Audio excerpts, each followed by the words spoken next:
বাংলাদেশ বিমানের ফ্লাইট চালু হওয়ার সম্ভাবনার কথা জানিয়েছেন ইতালিতে নিযুক্ত বাংলাদেশের রাষ্ট্রদূত আব্দুস সোবহান শিকদার। রোমে বাংলাদেশ দূতাবাস আয়োজিত উন্নয়ন মেলায় এ তথ্য জানান তিনি। বিমান মন্ত্রণালয় থেকে ফ্লাইট পরিচালনার নির্দিষ্ট তারিখ জানানোর পর তা প্রবাসীদের জানিয়ে দেওয়া হবে। ইতালি থেকে আরও জানাচ্ছেন হাসান মাহমুদ।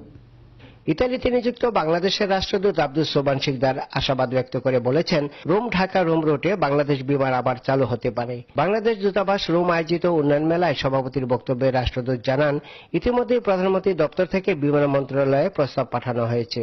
যে কোনো ভাবে হোক না কেন বিমানের একটা ফ্লাইট যাতে রোম ঢাকা যাতে চালু হয়, এটা তাদের প্রস্তাব আছে।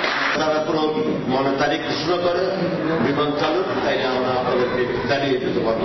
রোমের তরপিন তেরাস্তো কমনের হলে প্রথম সচিব আরফানুল হকের পরিচালনায় এই উন্নয়ন মেলায় সর্বইউরোপ আওয়ামী লীগের সহসভাপতি কে এম লোকমান হোসেন, সাংগঠনিক সম্পাদক জি এম কিবরিয়া, ইতালি আওয়ামী লীগের ভারপ্রাপ্ত সভাপতি আলী আহমেদ ডালি, সাধারণ সম্পাদক হাসান ইকবাল এবং জাতীয় পার্টির সভাপতি রাহেল আহমেদও বক্তব্য রাখেন। অনুষ্ঠানে আওয়ামী লীগ নেতারা দেশের উন্নয়নের বর্ণনা দিয়ে বলেন, এই সরকার বিদেশ থেকে প্রবাসীদের লাশ সরকারি খরচে বহন করবে।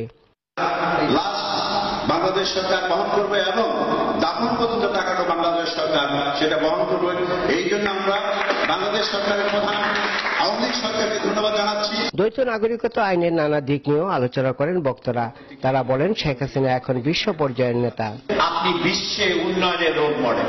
কাজে আমাদের নেত্রী শুধু আমাদের নেত্রী না, উনি এখন বিশ্ব নেত্রীতে পরিণত হয়েছে। অনুষ্ঠানে দেশের উন্নয়ন কর্মকাণ্ডের ভিডিও চিত্র প্রদর্শন ছাড়াও নায়না আহমেদের নেতৃত্বে মহিলা আওয়ামী লীগ শীতের পিঠা দিয়ে আপ্যায়ন করেন অতিথিদের। আওয়ামী লীগ নেতা সঞ্জয় সেনগুপ্তের মৃত্যুতে সবাই শোক প্রকাশ করা হয় এবং সাংস্কৃতিক পর্ব বাতিল করা হয়। Hasan Mahmud, ATN Bangla, Rome, Italy.